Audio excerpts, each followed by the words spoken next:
How to fix cyclic redundancy check error. In this video, I'm going to show you guys how you can easily fix this issue. So let's just jump right in.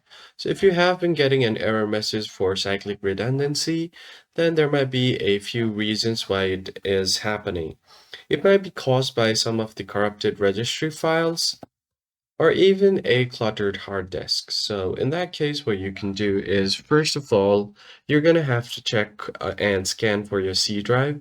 Go ahead and open up this PC, right click on your C drive, and then click on Properties.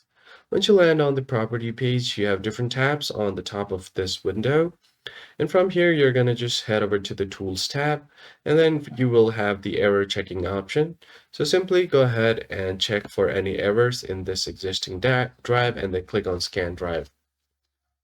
Now it will show you guys how long it's going to take. So it's going to take about 30 seconds for the scan to be complete.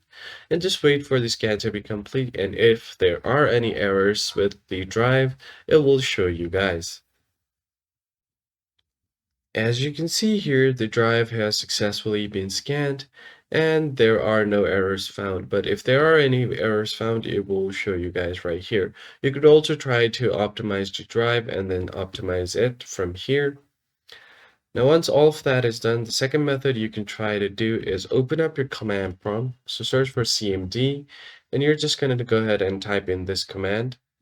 So you just go ahead and search for, type in this command, check disk.